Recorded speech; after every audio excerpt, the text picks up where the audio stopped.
Good afternoon, everybody. Thank you for coming along on this inhospitable afternoon, and thank you to our guest, who ordinarily, on a wet and windy day like today, would be swimming the Bass Strait or jogging to Melbourne, but he's decided to temporarily abandon the modern pentathlon that is his life to talk to us today. And I'm very grateful for that, because it's terrific to have an opportunity to talk to someone who has been in public life for a long time and has spent that time creating diversions, engaging in useful introspection, writing, thinking, speaking, and generally giving us the benefit of his opinion, which is an excellent thing. He is, I'm not going to introduce Tony too much by way of background. You know much of what there is to know about him. He's a politician and a thinker and a writer, which is what brings him here today, a firefighter, an Iron Man, the only politician I'm aware of who has at some point in his life had a celibacy advisor. Failed. A failed celibacy advisor. You'll be pleased to know that she now works in management at Myers, which is probably a much better use of her talents. Tony's going to speak to us for a little while today, to start off with a statement, and then we're going to sit down and have a good old chat. So perhaps we'll get cracking on that, Tony. Thanks very much, Annabel. Thank you. Give him a round of applause.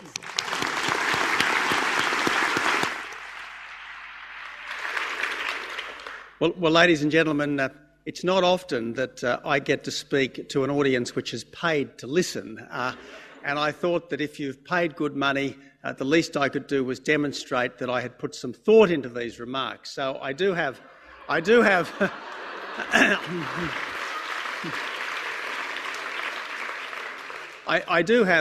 just a few remarks, and I'm looking forward to getting this off my chest and then talking by way of confessional and then talking to Annabel. Ladies and gentlemen, writing a book is a risky business. And yesterday it was my privilege to meet Jonathan Ralston Saul, the international president of PEN, who's trying to release writers from prison in countries like Burma and China. Now, obviously, writing is not nearly so dangerous here. Still, on the dozen or so occasions that my book Battlelines has been mentioned by the Labor Party in the Parliament, it has never been to praise its intellectual clarity or its political originality. Now, political writing invariably boils down to a statement about how the world is and how it ought to be. It's normally an attempt to translate values into policy. Effective politics means identifying problems, clarifying values, articulating courses of action, anticipating potential problems, and working them through to establish that the proposed solution is not more trouble than it's worth. Now, an intelligent national conversation is almost impossible without this kind of process.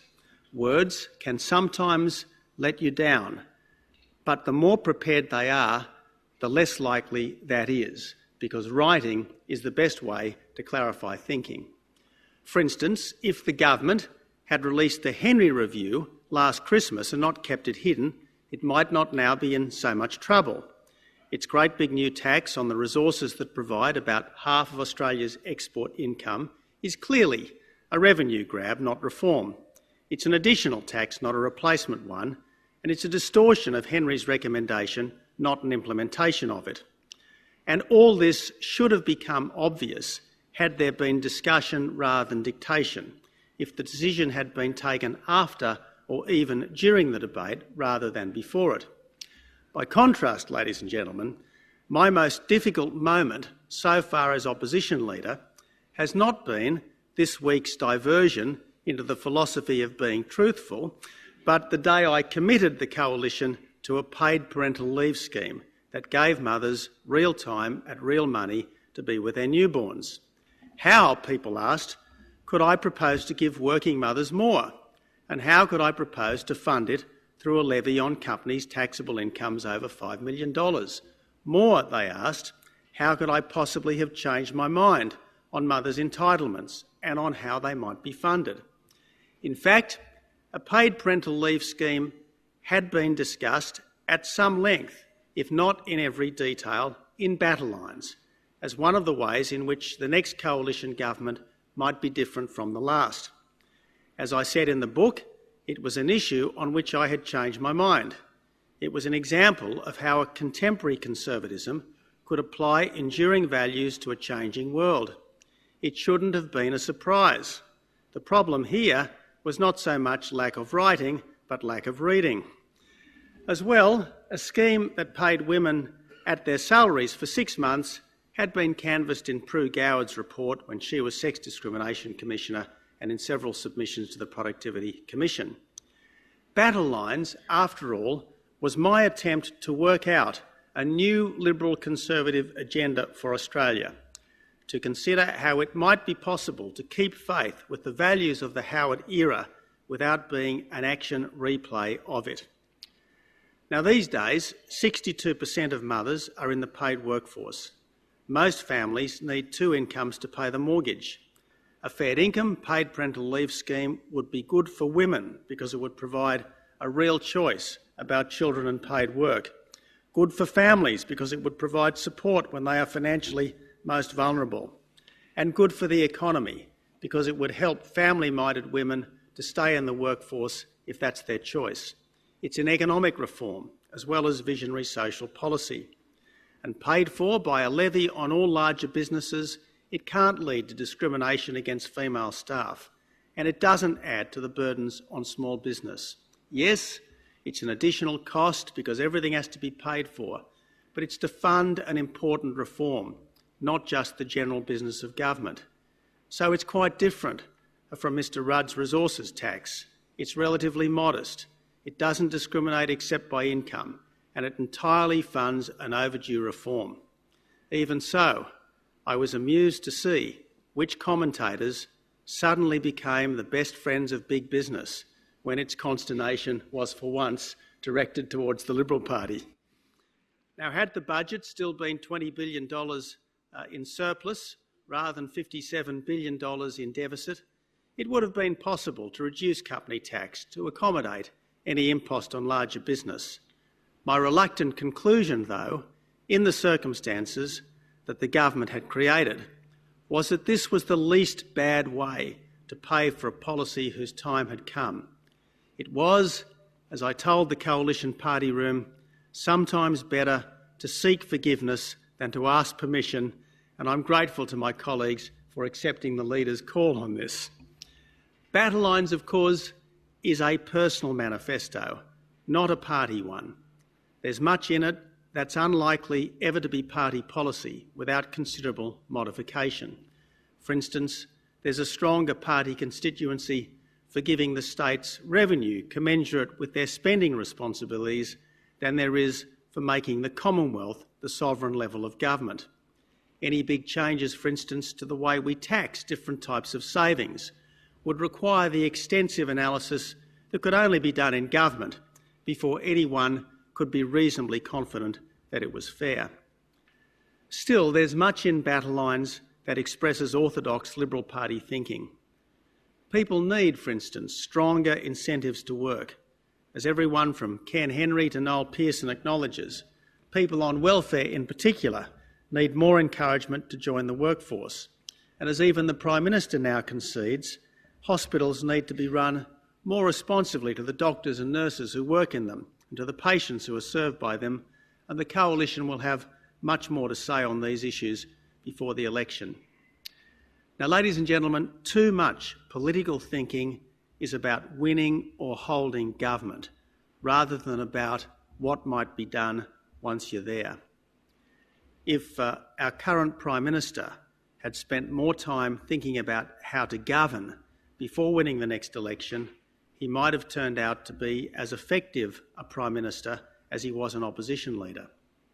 Until 3 weeks ago, I thought that it would be best to change the government. Now I think that it's necessary to change the government, because breaking promises, as this government has, is bad. Wasting money, as this government has, is worse. But jeopardising the future, as this government has with the resources tax, is almost criminal, and it's destroyed the government's case for re-election.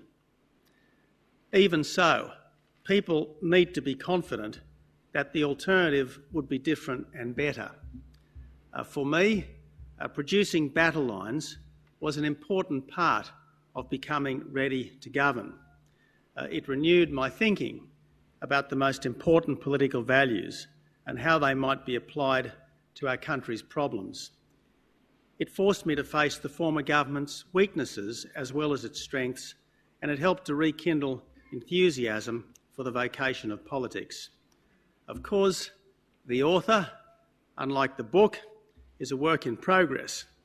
What the book shows, I hope, is the capacity to learn and to grow, which is a necessary part of effective leadership. Well, that commercial out of the way, Annabel, we can now relax and get into things.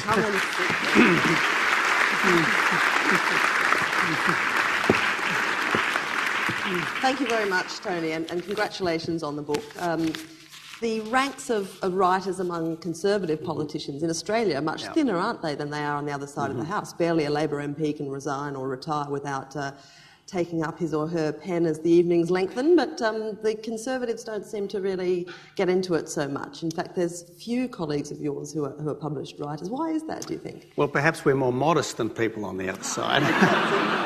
The only question is, do we have more to be modest about? Look, I think, Annabel, that there is no doubt that there are a lot more Labor books. I think that's changing. Peter Costello, as you know, has produced some well-regarded memoirs. He mentions it from time to time. Yes, he does. Yes, he likes to remind us. And it's sold much better, I hasten to add, than Battlelines. He likes to remind me of that too.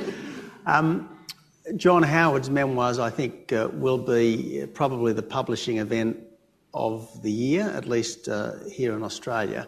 I hear he's up to 200,000 words and he's only up to 1974. Yes, and the former Prime Minister, to his credit, is able to chuckle at his own loquacity, but he does have a good editor, I believe, who will bring it back. But look, I think for too long, those of us on what's broadly described as the Conservative side of politics have not sufficiently valued the importance of ideas. Yes, in the end, we've got to be practical about things. We've got to be pragmatic. We've got to get results. But ideas matter, and the words in which those ideas are expressed matter. I think we have at last woken up to that, and I think that we will be a much stronger force in politics, and I think that political conservatism will be much more influential in our wider culture if we do write more. John Howard was a very central, very strong, very driven leader of the Liberal Party for so long. Did you get the feeling that there was a little bit of intellectual flaccidity, if I can use that word, developing in the ranks of your colleagues, that a strong leader sometimes influences the followers perhaps not to examine their own decisions and actions quite so minutely?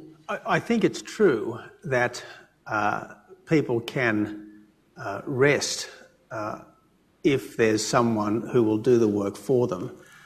But I don't think it would be fair to say that people were resting under Howard. I mean, if you look at the people in Howard's cabinet, I mean, look at Peter Costello, for instance, look at Alexander Downer, for instance, Nick Minchin, Malcolm Turnbull in the last year or so. They were not flaccid individuals. No one would say that of any of them. So while I concede the point that it's possible for a strong leader to dominate his or her colleagues, I don't think that happened in this case.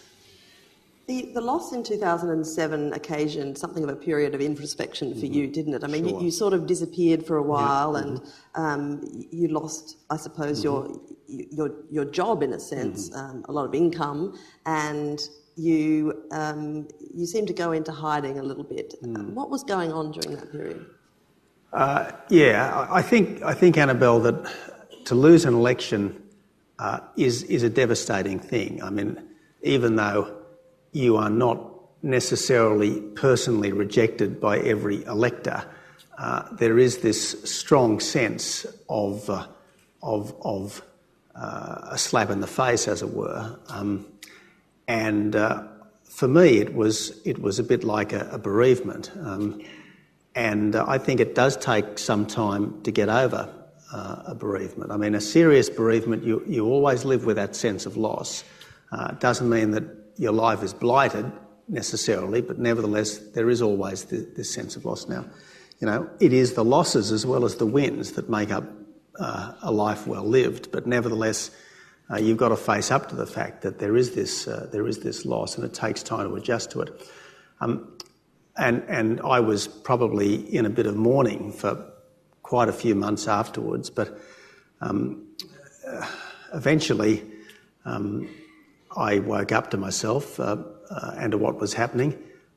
Partly writing the book was therapy, partly the at times friendly, at other times more astringent comments of colleagues were helpful. I mean, at one stage someone said to me, look, Tony, I know you guys are basically still feeling completely out of it as a result of the loss, but next time you feel that way, go and talk to a psychologist. Don't go and talk to a journalist on national television about it.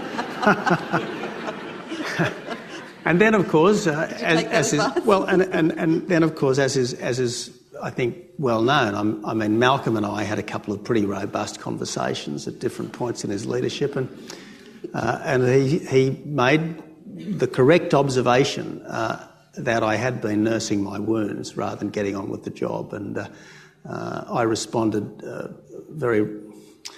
with some passion and heat to that, but on reflection, he'd been pretty much right. Yeah, he was pretty much right. And you had the return honour of telling him he wasn't ready to serve on the front bench after you became leader. Was that a satisfying moment? No, because look, it's never a good thing to say to anyone that there's not a place for them on the team. I mean, I coached football teams for years, and the hardest thing in the world as a football coach is to disappoint people like that. And yet, just because there's not a place for someone on a particular sporting team doesn't mean that there's not a good place for them doing other things. Were you surprised when he revised his decision? Not really, because as Paul Keating once said, federal politics is the biggest game in town. And most people who have tasted serious politics don't readily let it go. And even the best adjusted of them often find the letting go very difficult. What is that? I mean, what is it that keeps you hooked into it? It's such a miserable lifestyle half the time. Yeah, but sure, but it's a great cause. It's a great cause. And if you do have a strong sense of vocation, if you do feel that you've got something to contribute, even if you believe that your time has passed for all sorts of good reasons, I think there's still that sense of loss, which, as I said, is a part of life, but it's a sad part of life. Is that why leaders can't let go? I mean, I often think that for politicians, successful ones, leaving politics is sort of like telling your kids about the facts of life. Everybody thinks they're going to do it in a particularly gracious and elegant way, and they always mess it up, And I wonder. Your kids are too young for you to have had that experience, aren't they? Well, you tell your kids about the facts of life through the papers. Through the papers, Weekly. Of course. It's often much easier to have an on-the-record conversation than off-the-record one. Probably, yeah. But is it... there's something intoxicating, isn't there, about it? Political leaders often can't recognise what everyone else can see. And I thought in 2007, when I came back from being abroad for a few years, I thought John Howard looked that way, as though he couldn't see what was plainly obvious. I mean, you were, at one point, that's true. John Howard's ideological love child. And Annabel... Could you spot it at the time? Look, there were a famous series of cartoons in the Herald at about the time when it first became apparent that there was some tension between John and Peter Costello over the leadership, and it basically had them like fighting over the ring because Lord of the Rings was just hitting our screens at the time, and that does capture something of the feeling, which I think the feeling of involvement and desire for something worthwhile, which politicians can get. But to get back to the matter you raised, John Howard stayed because his colleagues wanted him to stay. I think he was probably going, to be honest, but unfortunately Peter mishandled the whole McLaughlin memo episode badly, and in the immediate aftermath of that, everyone concluded that Howard just had to stay.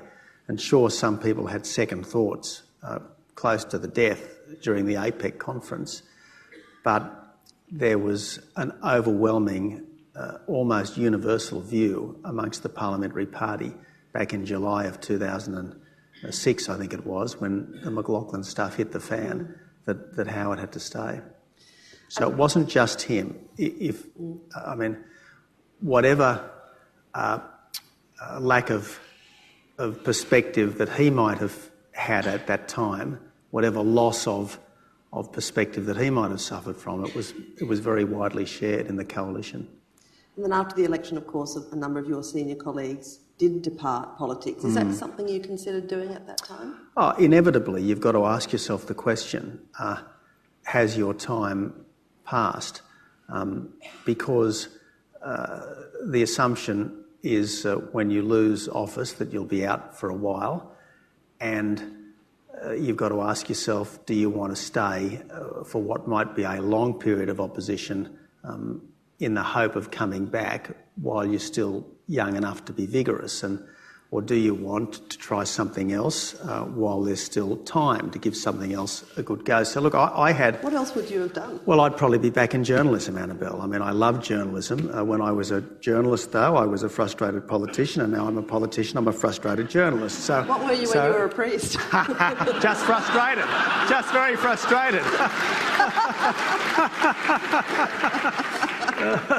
But you can't help yourself sometimes. The language that you use, and you're often cross when people bring up your religious views all the time. But the language that you use is often very biblical. You talk about your calling for politics, and your instinct to the confessional is a matter of record, I suppose. When you left that early calling, was it to jump ship to another, and that was politics? Is that how you see it?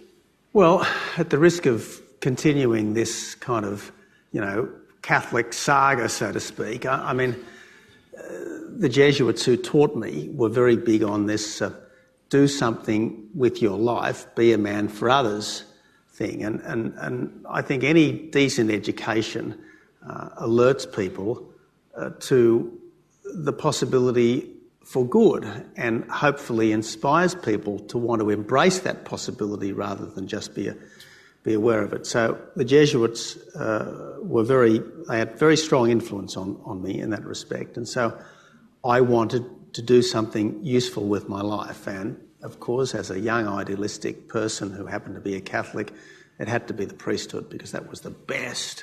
That was spiritual athleticism, so to speak. Now, I eventually realised that you didn't have to run spiritual marathons to be a good human being. That was part of the getting of wisdom, I suppose. But even while in the seminary, I'd been doing a lot of. In fact, even before going to the seminary, I'd been doing a lot of writing, because as a uni student, I had basically fallen in love with the power of words, and wanted those words to sing and be heard. So I'd been doing part-time and occasional journalism as a student, and when I left the seminary there was a very easy pulpit to transfer to, namely journalism, and I guess then there was a further pulpit, namely politics. Obviously the calling to the priesthood is a long way behind you now. Can you picture yourself having lived that life at this age?